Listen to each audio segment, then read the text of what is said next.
2.7 which is status of virus in classification are ultra microscopic creatures। अब आप कहती हैं that are at the border line of the living and the non living। अब आप कहती हो कि ये बॉर्डर लाइन, आपकी टीचर आपको बार बार वो सेल्स के नहीं बने होते हैं। ए सेलुलर है भाई, मतलब होता है ए मीने नॉट सेलुलर मीने सेल, इसमें सेल नहीं होते, वायरसेस में सेल्स नहीं होते। बड़े इंपॉर्टेंट एमसीक्यूज भी है, याद रखिए। सेल्स वो सेल्स के नहीं बने होते हैं। ए सेलुलर है भाई, ऑर्गेनेलिस, साफ बात है, सेल से मिलकर ही तो हमारे पास आगे हमारे ऑर्गेनेलिस बनती हैं, ठीक है। ऑर्गन सिस्टम ये सारे आगे फर्दर लेवल्स चलते रहते हैं। प्लांट के अंदर जो हमारे पास है ना प्लास्टिड, वो एक ऑर्गेनेली है जो उसको ग्रीन कलर देती है। हमारे अंदर न्यूक्लियस एक ऑर्गेनेली है, ठीक है, जो पूरे सेल को कंट्रोल करके बैठा हुआ है अंदर। मिटोकॉन्ड्रिया रेस्पिरेशन को कंट्रोल करता है प्लांट में। कैसे ऑर्गेनेलिस कंपोजिशन पोज होती है भाई। वायरस किसके मिलके बना हुआ है? न्यूक्लिक एसिड से। अब आप कहेंगे न्यूक्लिक एसिड, ये सब प्रोटीन कोड सराउंड करना, ठीक है। सराउंड का मतलब होता है चीज का घेराव करना। And DNA surrounded by a protein code, ऐसा ही हुआ है ना, प्रोटीन कोड ने उसको सराउंड किया हुआ है। अंदर आरएनए और डीएनए है,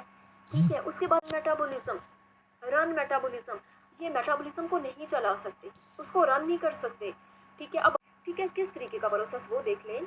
प्रोटीन अपनी प्रोटीन को सिंथेसिस होता है तैयारी, जैसे प्लांट्स करते हैं ना in the presence of light, food की खुराक की तैयारी करते हैं, ठीक है, फूड प्रिपेयर करते हैं, सिंथेसाइज करते हैं in the presence of light. ऐसे ही वायरस को क्या सिंथेसाइज करना होता है? प्रोटीन सिंथेसाइज करनी होती है। And to increase in number, और अपने नंबर को बढ़ाना होता है। And shelter and become parasites, parasite, पता है आपको पैरासाइट? पैरासाइट ऐसे ऑर्गेनिज्म, ऐसे जानदार होते हैं that take food and shelter and in return harm them। हमारे से फूड भी लेते हैं, शेल्टर भी लेते हैं। फूड मतलब खुराक भी हमारे लिए शेल्टर भी लेते हैं, और वहाँ पर क्या करते हैं? शेल्टर भी करते हैं, वहाँ पर रहते भी हैं और बदले में नुकसान देते हैं। आप कहेंगे कैसे? मतलब जानदारों में वो आप लोगों के पास प्लांट्स हैं।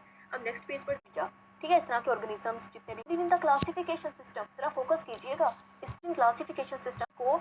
जो हमारा क्लासिफिकेशन सिस्टम होता है उसमें इंक्लूड नहीं करती। बिकॉज आ गया भाई, वजह का मतलब होता है इसमें कमी होती है, लेक मीन कमी होती है। करेक्टरिस्टिक्स, एनी खसूसियात, प्रॉपर्टीज, डोमेन्स ऑफ लाइफ, वही 3 डोमेन्स ना, डोमेन आर किया, डोमेन बैक्टीरिया, उन करेक्टरिस्टिक्स की 3 डोमेन्स ऑफ लाइफ की इसमें कमी होती है, लेक होती है। वायरस को क्लासिफिकेशन सिस्टम में इंक्लूड नहीं करते। सिंपल ए सेलुलर, इनमें सेल ही नहीं होता। जब सेल क्लासिफिकेशन जो है ना, virus which attack bacteria and right influenza virus, ये वाला मैंने पहले भी, और वायरॉइड्स की दो के दरमियान डिफरेंस है। योन्स आर ए सेलुलर, ठीक है, चाहे हमारे पास प्रायोन ए सेलुलर, ए का मतलब नॉट, ये भी ए सेलुलर है भाई, इनमें भी सेल नहीं है। ए सेलुलर पार्टिकल्स, ये भी ए सेलुलर है भाई, इनमें भी कोई सेल नहीं है। फर्स्ट पॉइंट, दोनों में सेम है, ठीक है। Is not included in classification system. अभी देखा ना हमने, वायरस को इंक्लूड नहीं किया system. Third diseases in plants are linked to cancer, ये हमारे पास प्रियॉन्स वगैरह जो होते हैं ना, प्रायोन्स इन्फेक्शियस डिजीजेस को काज करते हैं प्लांट्स में, ठीक है, कैंसर।